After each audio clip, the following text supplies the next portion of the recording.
Magandang umaga po sa inyong lahat. Nasa gitna na ho tayo ng ating linggo at narito lang lagay ng panahon ngayong araw nga ng Miyerkules, November 22, 2023.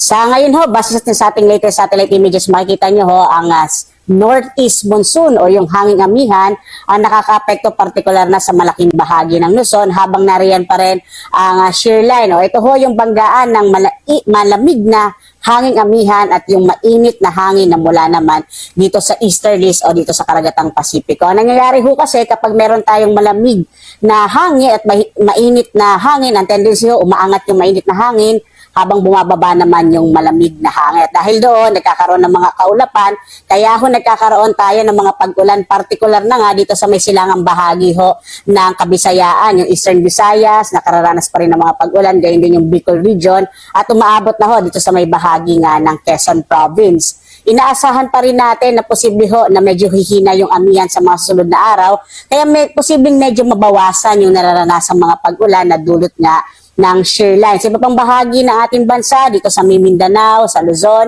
inaasahan pa rin natin yung mga isolated light rain sa Luzon habang may mga thunderstorms ay sa hapon hanggang sa gabi. Wala masyadong mga thunderstorms kapag amihan ho ang umiiral dahil nga ang dala nito ay medyo maninipis na mga ulap.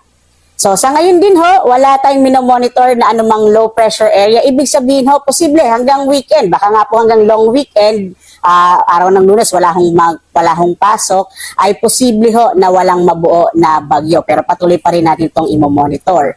Dito sa Luzon, inaasahan pa rin natin yung malaking tsansa ng mga pag-ulan, partikular na dito sa may bahagi ng Mimaropa, gayon din sa Bicol region at aabot na nga ho pati sa Quezon Province. Dulot ho yan ng pag-iral pa rin ng shear line habang may mahihinang pag-ulan tayo, dulot naman ng amihan dito sa may area ng Cagayan Valley region.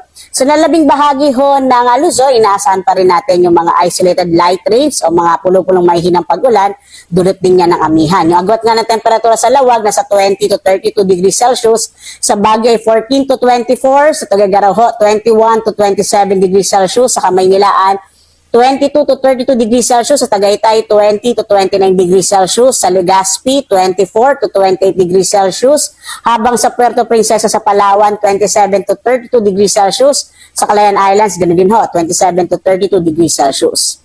Malaki pa rin yung tsansa ng maulap na kalangitan na may mga pag-ulan sa malaking bahagi ng Kabisayaan dahil nga sa pag-iral ng shear line. Bagamat inaasahan ho natin diyan sa mga kababayan sa Eastern Visayas, lalo na ho sa may area ng summer provinces, posible hong mabawasan na yung mararanasan ninyong mga pag-ulan. Pero mag-ingat pa rin ho, no, dahil ilang araw na nga inuulan yung bahagi ito ng ating bansa, kaya posible pa rin yung mga biglaang pagbaha o flash floods at mga landslide o pagguho ng lupa. Yung agwat ng temperatura sa Iloilo, 26 to 28 degrees Celsius.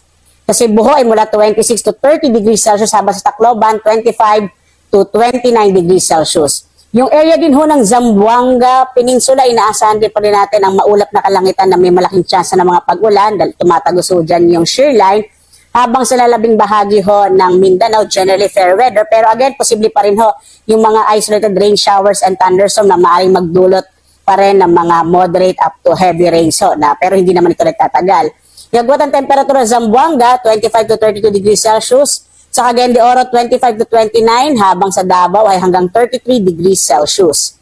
Sa ngayon ho, may nakataas pa rin tayong gale warning, partikular na sa mga baybayin ho ng Batanes, Ilocos Norte, Ilocos Sur, Cagayan, Isabela, Aurora, Northern Quezon kasama Polillo Islands, Calaguas Islands, Rapurapos, Albay, gayon sa silangang bahagi ho ng Sorsogon at gayon din sa northern and eastern coast ng Catanduanes. Sa mga area na ho na ito, inaasahan pa rin natin mga malalakas sa pag-alon ng karagatan, kaya ho delikado pa rin maglayag yung mga maliliit sa sakyang pandagat at maliliit na mga bangka, kaya iwasan muna pong pumalaot dito sa mga baybay na ito ng ating bansa.